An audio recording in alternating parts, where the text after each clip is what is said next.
Hi, my name is Lauren, and I'm the president of the Clinton Area Chamber of Commerce, and you're watching another episode of the Chamber Exchange. To start off today, I'm here with Debbi Mallinson.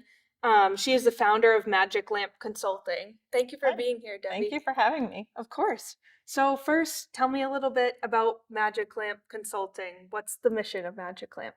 So, Magic Lamp Consulting's mission is to work with small to mid-sized nonprofit organizations and helping them grow and strategize and how to build, strategic fundraising plan and get the money that they need to fulfill their mission. Great. How do you connect with them? So most of it's word of mouth Yeah. referrals. I would say 90% of my clients are through referrals, though we are on social media as well, and we have a blog post. Right. So That's good to know. When and why did you decide to start Magic Lamp? yeah, that's a story. Yeah. Well, we've got time. So I started Magic Lamp Consulting in January of 2020, right Oh, before COVID good time. started. Yeah. Um, but but the reason I started the company, it was never in my plan Right. to open a grand consulting business. But I was really close with my mother-in-law. Yeah. Her name was Anne, and she developed stage 4 colon cancer. And so when she got sick, I brought her over to the Virginia Thurston Healing Garden, Mm. which is a cancer support center in Harvard. And they have integrative wellness programs, they have support groups, and I was her caregiver. Yeah. And so I participated in the caregiver support group. And when I brought her there, I didn't know that it would be for me too. I just thought it was for her. Yeah. And, being in a room with other people that are going on the cancer journey, I mean, you have your own support systems, but nobody knows unless they've kind of traveled that Exactly. road. Yeah. And so it was so impactful for my life.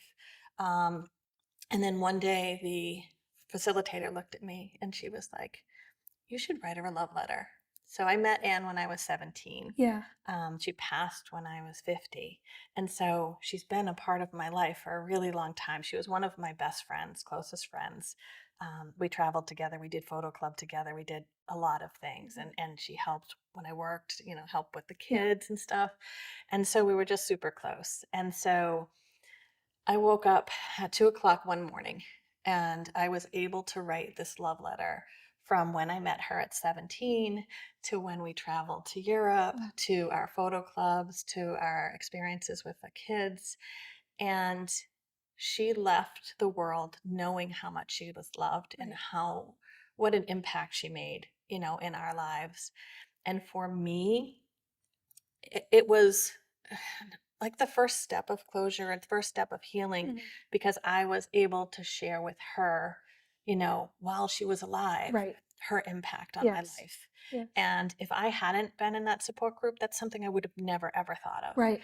And so it still gives me Yeah. I know. goosebumps. It was just, and so once Anne passed, I worked pro bono for the Healing Garden for 3 months, and then they were my first client in January of 2020, and then it was word of mouth. So they, referred me to other clients, and then that's kind of how Wow, it started. such a touching story and an inspiring, Thank you. inspiring story to start off with. Wow. Um, so how many people do you employ now? I I think last it was 13. So I have interns as Yeah. well, so Okay. they kind of fluctuate. But I have so it started as just me Yeah. for the first year and a half, and then I hired another part-time person, Mhm. and she has been with me for 2.5 years Yeah. or so. And then we have brought on additional people. So we have marketing interns. Yeah. We're working with business analysts. I have a financial analyst on staff. I have grant writers on staff. And so we've just grown. Yeah. Yeah. Wow, that is a lot in what, 2.5 years, 3 years Yeah. almost 3 years. Wow, Yeah. that's incredible. Um, what makes you unique then for your business? So, one thing that I discovered very quickly and my passion is the small to mid-sized nonprofits. Mhm. So typically the organizations that I work with don't have a development director, Right. or they might have one development person, and so they really need a lot of support. A lot of my nonprofits, the executive director is doing everything, and they can't, No. you know. And Yeah. so Burnout factor. so we can come in, we can do a needs assessment for the organization. Mhm. We can build a strategic fundraising plan for them. We do budgeting. Yeah. So the budgeting is a huge piece. A lot of organizations, I have some clients that come on that don't have a budget. Oh, okay. And so to apply for grants, you need a budget. Right. And a lot of organizations don't realize the things that they should include in their Mhm. budget. And so a lot of them don't include like in-kind support.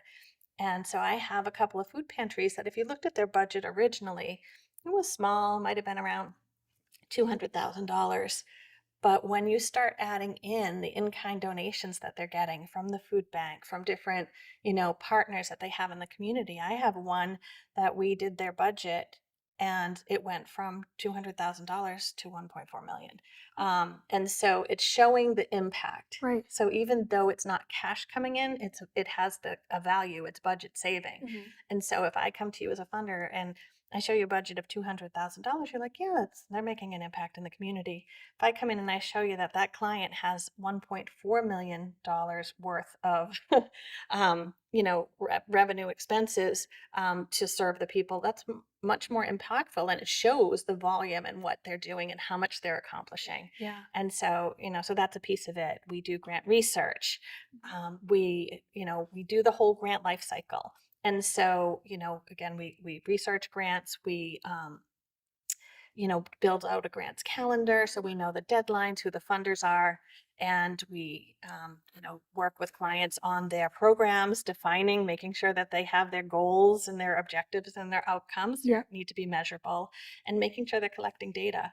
And we also track, like, okay, you got the grant award, when's your report due? Did you get your Okay. So follow payment? through. Right, Yeah. Follow up. right. That's So it's kind of like soup to nuts with yeah. most of our That's clients. Yeah. yeah. I can imagine you've had impactful, measures on the clients that you work and really realizations Yeah. for them Yeah. So and how to move forward. last year we raised $3.4 million for our That's amazing. clients. So That's really amazing.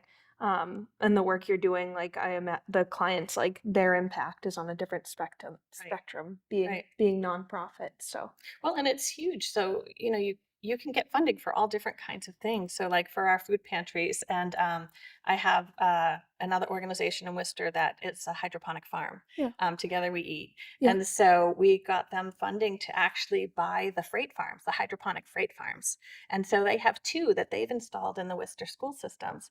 And so not only are they growing food for their community, hmm but they also are involving the kids. And right, so they're doing youth development, and the kids are learning how to grow food. And some of these kids, like, they don't have access to fresh Mhm. fruits and vegetables. And so as they're growing this, now they do. Wow, And all that food goes back to the community. wow, And they partner with like El Buen Samaritano and provide fresh produce for them as well. wow. So it's nice. Yeah, to touch them and then other Right. people as well to keep it going on a Right. spiral that builds and Yeah. builds and builds. Yeah. It's a lot of connecting. We do a Yeah, lot of connecting. that must be rewarding It for is. you Yeah. to hear their success as well. Where are you located? So, Magic Lamp Consulting is located in Leominster, Mhm. and the clients that we work with are from North Central and Central Massachusetts. Okay. That's our primary focus. Right. What is the impact for the Worcester community specifically? Specifically. So I have a number of clients in Worcester. It seems like all my new clients are coming from Worcester. Yeah. And so again, it's addressing food insecurity, Mhm. trying to make people more food secure to be healthier. Mhm. And so I also have a youth development, workforce development programs. And so, Great. we're looking at trying to bring in, opportunities for BIPOC youth specifically, because there aren't a lot of opportunities, or there's not a lot of free opportunities. Mhm. And so, so like Pride Productions is one of the Okay. organizations that I work with, and we get grant funding, and that funding pays for the programming for youth to learn how to broadcast. And they actually can put shows on Unity Radio. Yeah. And so they're getting practical experience. It's building their resume for careers or college. and they're also networking in the community, Right. and they have mentorship. Yeah. And so, yeah, That's really cool. You sound very busy. we are busy. Yeah. Yeah, but I love it. Yeah. You know, Yeah. so Busy's good. just as much as our clients pick us, we pick them. Yes. And make sure that it's a match, and make sure that it's something that we're going to be passionate about. Because when you're passionate about it, you just want to keep going. Mm-hmm. So. Um, how how would someone, if they were to get a hold of you, what's the best way for them to get a hold of you? So the best way is through our website, Okay. which is magiclampconsulting.com, and we have a contact form there. And also on our website, we have free resources that are Okay. available. There's a resource page. We have a blog, so we post to the blog every week, and we also have a newsletter, so people can sign up for the newsletter and get emailed, what's going on in the nonprofit world. Awesome. Well, it's a great connection to have you a part of the chamber. So I'm Thank really you. glad that we made the connection chamber wise, and also um, I appreciate the work that you're doing to impact communities around us. Thank you so Awesome. much. I appreciate I it. wish you the best of luck. Thank you. So we're wrapping up now, and I just want to thank you again for joining us, and maybe you'll join us again to give us another update on how you've grown and the impacts That and would be measures you're great. making. I'd love it. So thank you. All right, thanks.